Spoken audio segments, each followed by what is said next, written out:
BA third year के विद्यार्थियों के लिए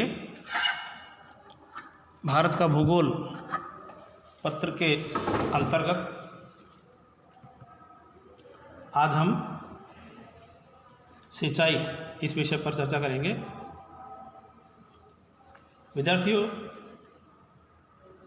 जैसा कि आप जानते हैं कि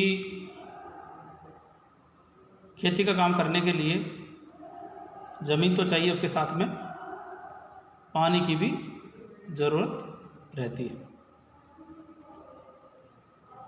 अब ये पानी हमें दो स्रोतों से मिलता है। एक तो है कुदरती यानी प्राकृतिक, और दूसरा है कृत्रिम, जो मानव अपने हिसाब से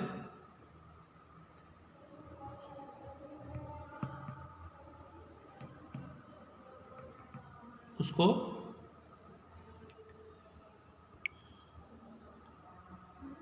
अपने हिसाब से प्रबंधन करता है।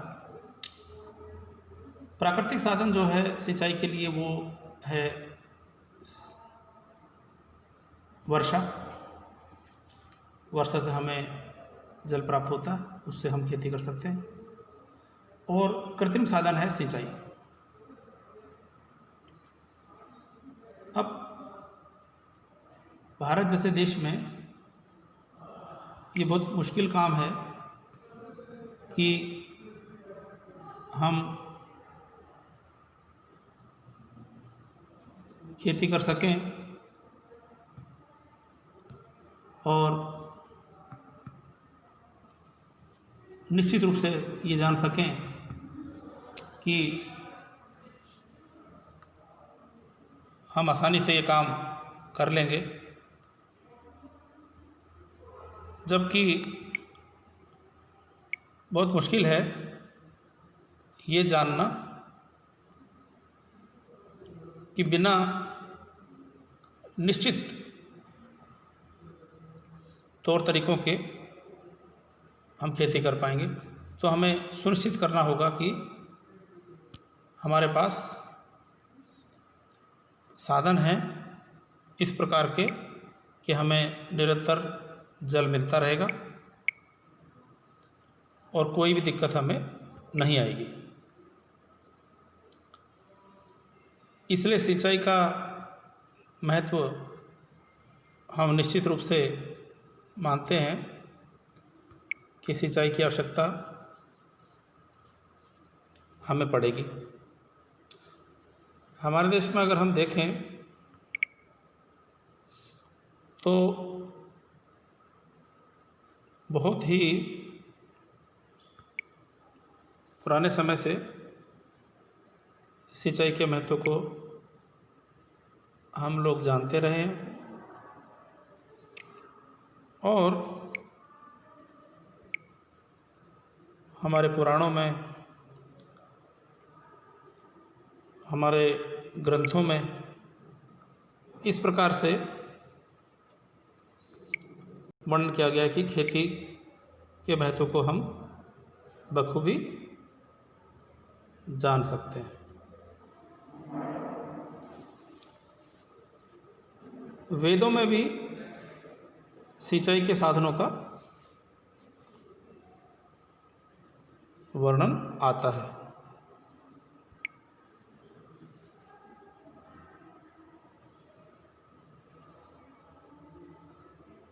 अब कैसे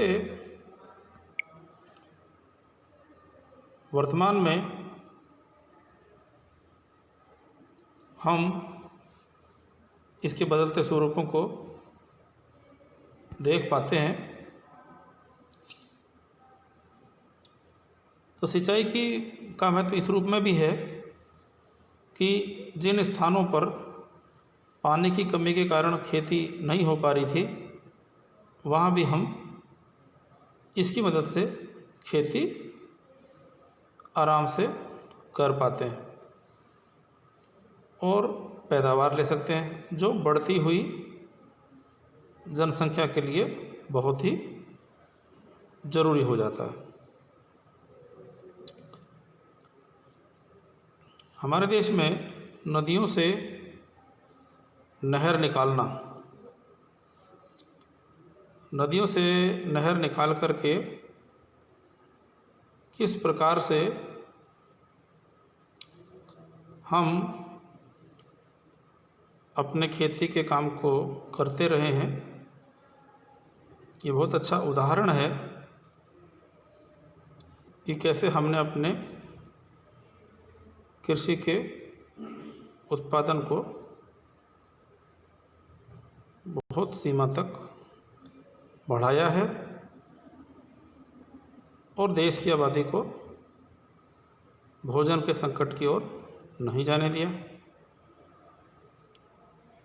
अब हमारे देश में कृषि के दौरान किन किन साधनों से ये सिंचाई का कार्य किया जाता है और किस किस क्षेत्र में कौन कौन से सिंचाई के साधन इस्तेमाल किए जाते हैं, इसके बारे में हम जान सकते हैं। जैसे प्रति हेक्टेयर उत्पादन में वृद्धि करने के लिए हमें सिंचाई की ज़रूरत निश्चित रूप से पड़ेगी। अब विद्यार्थियों, मानसून के ऊपर हम डिपेंड नहीं रह सकते, क्योंकि ये पूरी तरह से अनिश्चित होती है। कभी वर्षा ज़्यादा हो जाएगी, कभी वर्षा बहुत कम हो जाएगी। अलग अलग तरीक़ों से खेती के काम में ये बाधा बन सकती है। हम अपना पहले से किया हुआ निवेश है उसको भी गंवा सकते हैं यदि हम इसके ऊपर डिपेंड रह गए तो। इसलिए आवश्यक है कि हम सिंचाई की आवश्यकता वाले क्षेत्रों में सिंचाई की व्यवस्था कर लें यदि हमें कृषि कार्य को करना है तो। अब देश में किन क्षेत्रों में आवश्यकता है सिंचाई की और किन क्षेत्रों में कम आवश्यकता है, इसके बारे में जानेंगे। अधिकांश क्षेत्र शुष्क प्रकार के क्षेत्र हैं, सूखे क्षेत्र हैं और सूखे होने के कारण से सिंचाई की आवश्यकता रहती है। हमारे देश में उच्च शिक्षा, उच्च वर्षा वाले जो क्षेत्र हैं वो केरल, पश्चिम बंगाल, उड़ीसा, छत्तीसगढ़, मणिपुर, असम, त्रिपुरा, नागालैंड, मेघालय, मिजोरम और सिक्किम, इन जगहों पर बहुत उच्च वर्षा का इलाका माना जाता है। यहाँ पर वर्षा बहुत सारे क्षेत्रों में अपर्याप्त वर्षा, जिसमें राजस्थान, कर्नाटक और गुजरात भी शुष्क प्रकार की कृषि में आता है। कुछ स्थानों पर मध्यम प्रकार की स्थितियां हम मान सकते हैं। भारत के उत्तरी मैदान में जरूर स्थलाकृति इस प्रकार की है कि आप बहुत सरलता से सिंचाई कर सकते हैं। आपको ढाल की आवश्यकता नहीं पड़ती। एक जगह पर पानी को छोड़ करके आप अपना कृषि कार्य कर सकते हैं। उत्तर भारत की नदियों में भी बहुत पानी है और लगभग पूरे साल इसमें पानी हमें उपलब्ध भी रहता है। कांप मिट्टी से युक्त है, नहरों और कुओं को खोदा भी जा सकता है। खोदना बड़ा आसान है, भूमि उपजाऊ है, सिंचाई के साधनों पर कुछ समय में ही निवेश की कीमत वसूली जा सकती है। अब देश को जितना वर्षा का जल मिलता है उनमें से 48% तो जल वाष्प बन के उड़ जाता है। केवल 52% जल ही नदियों में बहता है। बहुत ही और कुछ स्थानों में तो पानी अपना काम कर पाता है। जनसंख्या तो अधिक है तो श्रम सस्ता है और नहरें, बांध, कुएं तैयार के लिए आसानी से कम मजदूरी पर मजदूर मिल जाते हैं और सरलता से हम अपना सिंचाई के लिए प्रबंधन व्यवस्था कर लेते हैं। सिंचाई के क्षेत्रों में अगर देखें तो जल संसाधन तो पर्याप्त मात्रा में है, लेकिन 80% भाग को सिंचाई करके ही हम खेती बाड़ी का काम कर रहे हैं। साल में कई फसलें भी मिल जाती हैं बहुत सारे जगहों पर। संसाधनों का उपयोग बढ़ता जा रहा है, सिंचाई के क्षेत्र में वृद्धि होती जा रही है और समय के साथ साथ जल की मांग यानी डिमांड भी बढ़ती जा रही है, जो कि फिर से चिंता का कारण बन सकती है, क्योंकि उपलब्ध जो कुल संसाधन है वो इतना अधिक नहीं है, कम है। देश में पंचवर्षीय योजनाओं के अंतर्गत भी सिंचाई की परियोजनाओं को अंजाम दिया गया है। बड़ी बड़ी सिंचाई की परियोजनाएं इसके तहत बनाई गई हैं। मध्यम सिंचाई योजनाएं, लघु सिंचाई परियोजनाओं पर भी ध्यान दिया गया। निजी नलकूप, सार्वजनिक नलकूप, बोरिंग और कुओं को गहरा करके भी और लिफ्ट सिंचाई के द्वारा भी एक जगह से दूसरी जगह जल जहाँ उपलब्ध नहीं होता था वहाँ पर उपलब्ध करवाया गया है। पहली योजना से ही लेकर के देखें तो बड़ी योजनाओं पर बाढ़ नियंत्रण पर भी ध्यान दिया गया और सिंचाई के बारे में भी ध्यान दिया गया। इन दोनों तत्वों पर ध्यान दे करके दूसरी योजना में भी सिंचाई और बाढ़ नियंत्रण इसके लिए एक बड़ी राशि यानी उस समय के हिसाब से 522 करोड़ रुपए की राशि इसके लिए ईयरमार्क करके रखी गई। तीसरी योजना में देखें तो इसमें 909 करोड़ रुपए रखे गए, जिससे कि बाढ़ नियंत्रण भी हो जाए और सिंचाई का काम भी हो जाए। योजना काल में काफ़ी पैसा इसके अंतर्गत लगाया गया है और मानना होगा कि देश में बड़े इलाके में नहरों का जाल बिछाने में हमने सफलता भी पाई। अब साधनों के बारे में अगर जानें, अलग अलग साधन तो हमारे देश में अलग अलग धरातल है, अलग अलग जलवायु दशा है, मानव का बसाव भी अलग अलग है, कृषि के विकास के रूप अलग अलग हैं और सामाजिक आर्थिक कारण अपना रोल यानी भूमिका भी इसमें निभाते हैं। मुख्य रूप से अगर दो भागों में बांटें तो भूमिगत जल और धरातलीय जल, दो प्रकार के जल से हम सिंचाई करते हैं। भूमिगत जल में आता है कुआं, 3 प्रकार के कुएं, पक्का कुआं, कच्चा कुआं और नलकूप। और धरातलीय में तालाब और नहरें, तो तालाब में आते हैं प्राकृतिक तालाब और कृत्रिम तालाब। और नहरों के अंतर्गत नित्यवाही और अनित्यवाही दो तरीके के धरातलीय,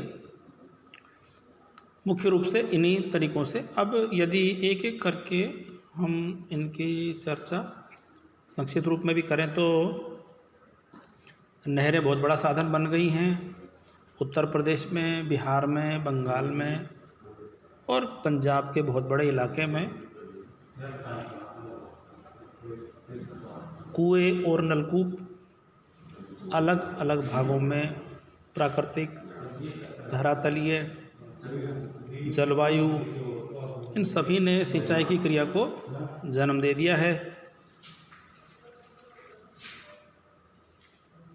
कुओं का सिंचाई के लिए प्रयोग बहुत पहले से करते रहे हैं। स्थायी रूप से करने के लिए इसी ने सिंचित क्षेत्र को 2 गुना बढ़ा दिया। कच्चे कुएं, पक्के कुएं और नलकूप तैयार किए गए।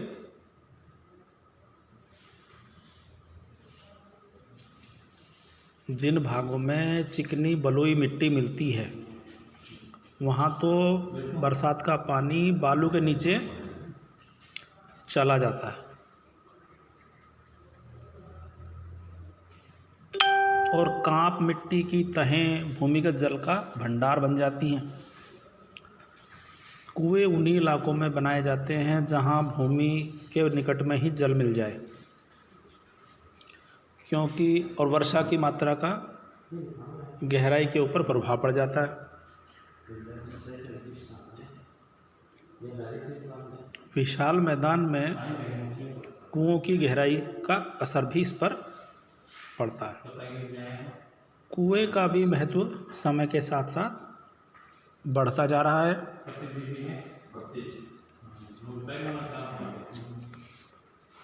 कुल सिंचित भूमि का 60% से ज़्यादा तो इन्हीं से ही सींचा जा रहा है। भूमिगत जल का भंडार ज़्यादा है, वहाँ नहरें कम प्रभावी हैं। गुजरात में, महाराष्ट्र में, पंजाब, राजस्थान में, उत्तर प्रदेश, यूपी में कुल सिंचित भूमि का तो आधे से ज़्यादा कुओं के द्वारा, नलकूपों के द्वारा सींचा जाता है। गुजरात में सिंचित भूमि का 80% से ज़्यादा, महाराष्ट्र में 64% से ज़्यादा, पंजाब में 80% से ज़्यादा, राजस्थान में 71% और यूपी में 73%। इतना इलाका नलकूपों द्वारा सींचा जाता है। और सिंचित भूमि का सभी राज्यों में देखें तो 50% से कम भूभाग कुओं के द्वारा, नलकूपों के द्वारा सींचा जाता है। दादरा और नागर हवेली में तो सारी ज़मीन, जितनी ज़मीन है, कुओं के द्वारा ही सींची जाती है। नलकूपों से अधिक गहराई मिलने पर भूमिगत जल का सिंचाई के लिए उपयोग किया जाता है। तो भूमि में छेद करना होता है और पंप के द्वारा जल को निकाला जाता है। निजी क्षेत्र में और सरकारी क्षेत्र में नलकूपों की संख्या एक बड़ी संख्या है और पंप सेटों का उपयोग भी बढ़ता गया। नलकूपों और पंप सेटों की संख्या तो सबसे ज़्यादा तमिलनाडु में रही है। फिर उसके बाद नंबर आता है महाराष्ट्र का, फिर आंध्र प्रदेश और उत्तर प्रदेश और मध्य प्रदेश, कर्नाटक, पंजाब। सबसे ज़्यादा नलकूप अगर देखें तो उत्तर प्रदेश में मिलते हैं। ज़्यादातर तो नलकूप निजी क्षेत्र में ही हैं, यानी कि लोगों के अपने हैं। और गंगा नदी के जो पश्चिमी ज़िलों में नलकूपों की भारी संख्या है। भूमिगत जल ज़्यादा गहरा नहीं है, 6 से 9 मीटर की गहराई पर ही मिल जाता है भूमिगत जल, और बिजली भी इनको मिल जाती है आसानी से।